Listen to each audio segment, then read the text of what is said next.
Bismillahirrahmanirrahim. Assalamualaikum warahmatullahi wabarakatuh. Assalatu wassalamu ala rasulillah wa ala alihi wa sahbihi wa mawala amma ba'd. Perkenalkan, nama saya Luluil Maknun. Saya memenuhi ujian tengah semester Studi Hadis di Indonesia, kelas 4C Ilmu Al-Quran dan Tafsir. Jalan-jalan ke kota Banjarmasin, tak lupa juga membeli buah mangga. Selamat pagi teman-teman sekalian. Silahkan didengar presentasi dari saya. Di sini saya akan membahas 3 bahasan. Yang pertama adalah biografi Syekh Nawawi Al-Bantani, dilanjutkan dengan membahas peran Syekh Nawawi Al-Bantani dalam bidang hadis. Yang terakhir adalah telaah karya Syekh Nawawi Al-Bantani dalam bidang hadis. Yang pertama, biografi Syekh Nawawi Al-Bantani. Nama beliau adalah Abu Abdul Muti Muhammad Nawawi bin Umar bin Arabi Al-Jawi Al-Bantani, atau yang biasa kita panggil dengan Syekh Imam Nawawi Al-Bantani. Beliau lahir pada tahun 1230 Hijriah di Tanah Serang, Banten. Ayah beliau yang bernama Syekh Umar Al-Bantani merupakan sosok ulama yang masih punya hubungan nasab dengan Maulana Syarif Hidayatullah, atau biasa disebut juga dengan Sunan Gunung Jati ya, hingga sampai kepada Rasulullah SAW. Teman-teman bisa lihat di sini ada nasab Syekh Nawawi Al-Bantani sangat banyak ya, mulai dari beliau sendiri yaitu Syekh Nawawi Al-Bantani hingga ke Sayyidina Muhammad SAW. Imam Nawawi adalah seorang yang zuhud, warok, dan bertakwa. Beliau orang yang sangat sederhana, qanaah, dan berwibawa. Beliau sering tidak tidur malam hanya untuk beribadah dan menulis. Jadi beliau menggunakan banyak waktu beliau hanya untuk dalam ketaatan. Jadi beliau juga termasuk menegakkan amar ma'ruf nahi munkar, termasuk kepada para penguasa dengan cara yang telah digariskan Islam. Sejak berusia 5 tahun, Syekh Nawawi sudah mulai belajar ilmu agama bersama saudara-saudaranya langsung dari ayahnya.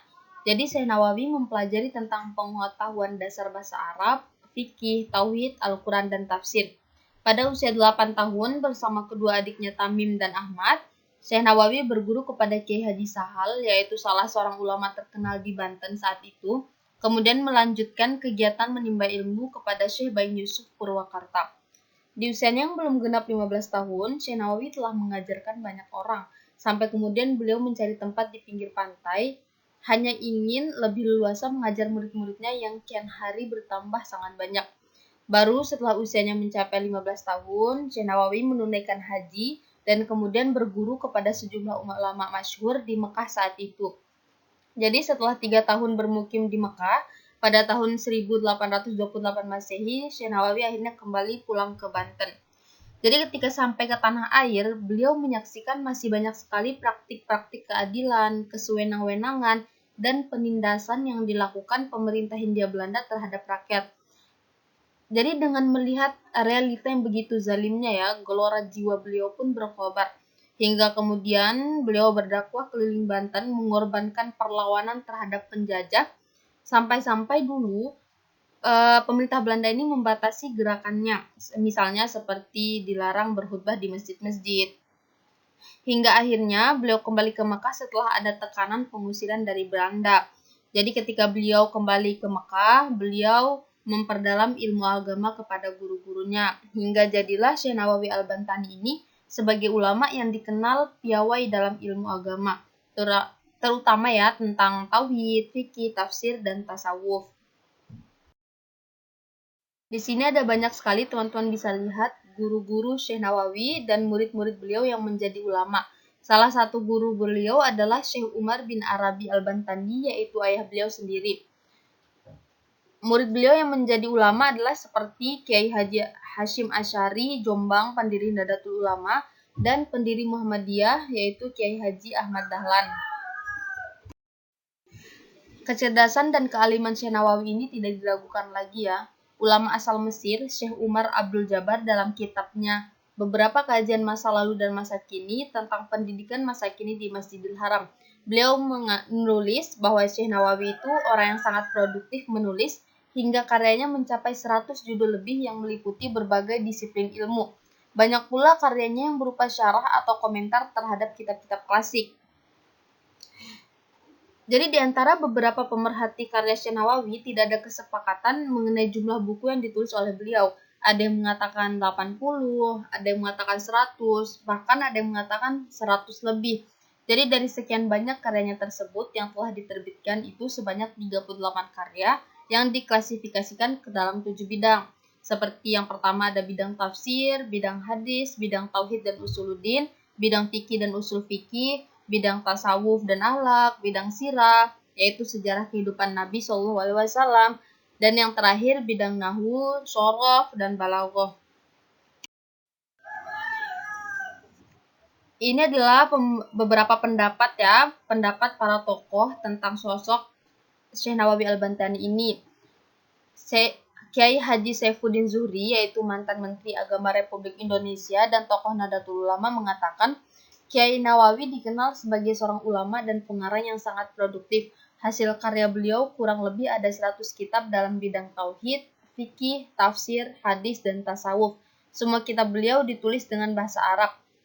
Salah satu seorang murid beliau juga yang di India yang bernama Kiai Abdus Sattar Al-Dahlawi mengatakan Syekh Nawawi ini adalah seorang muslim yang betul-betul bertakwa kepada Allah Subhanahu wa taala, benar-benar zuhud dan rendah hati serta pencinta damai.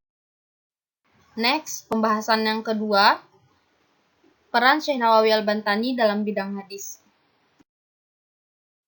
Dalam bidang hadis, beliau juga dikenal sebagai pakarnya. Az-Zahabi menyebutnya sebagai Sayyid Hadhihi at-Tabaqah, yaitu kepala ahli hadis masa kini.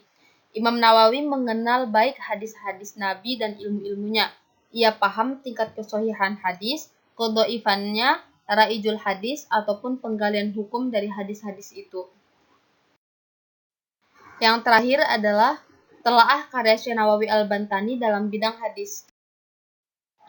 Dalam mensyarah kitab Tanqiqul Al-Qaul Al-Hasis fi Syarh Lubab Al-Hadis, Imam Nawawi Al-Bantani menggunakan langkah-langkah sebagai berikut. Yang pertama ada khutbah Al-Kitab. Jadi pada khutbah Al-Kitab ini, Imam Nawawi Al-Bantani mengawalinya dengan basmalah, kemudian dilanjutkan dengan hamdalah, syahadat, dan sholawat kepada Nabi Muhammad SAW. Selanjutnya, Imam Nawawi Al-Bantani menjelaskan latar belakang penulisan syarah kitab ini. Yang kedua adalah penjelasan tentang makna bab-bab. Kemudian yang ketiga, setelah penjelasan bab secara keseluruhan, dilanjutkan dengan penjelasan masing-masing bab secara terpisah yang di dalamnya terdapat masing-masing 10 hadis. Yang keempat, tahap selanjutnya, Syekh Nawawi Al-Bantani menjelaskan makna hadis satu persatu pada masing-masing bab dengan tahapan-tahapan sebagai berikut. Yang pertama, menampilkan hadis per kalimat yang akan dijelaskan, menjelaskan tentang jalur periwayatan hadis tersebut, menjelaskan sebagian mukharis dari hadis tersebut, menjelaskan kualitas hadis, membandingkan hadis dengan riwayat hadis lain yang satu tema untuk memberikan penguat terhadap hadis yang sedang dijelaskan. Kemudian yang kelima, pada penjelasan bagian matan, Syekh Nawawi Al-Bantani terkadang menjelaskan makna dengan didahului dengan i'rab bahasa untuk memberikan tuntunan cara membaca kata yang dianggap mempunyai pengertian ganda. Yang keenam, menjelaskan makna kata untuk menjelaskan pemahaman hadis keseluruhan. Dan yang terakhir adalah Syekh Nawawi Al-Bantani terkadang menambah penjelasannya dengan menyertakan syair. Oke, sekian penjelasan dari saya. Mohon maaf bila ada kekurangan dan kelebihannya.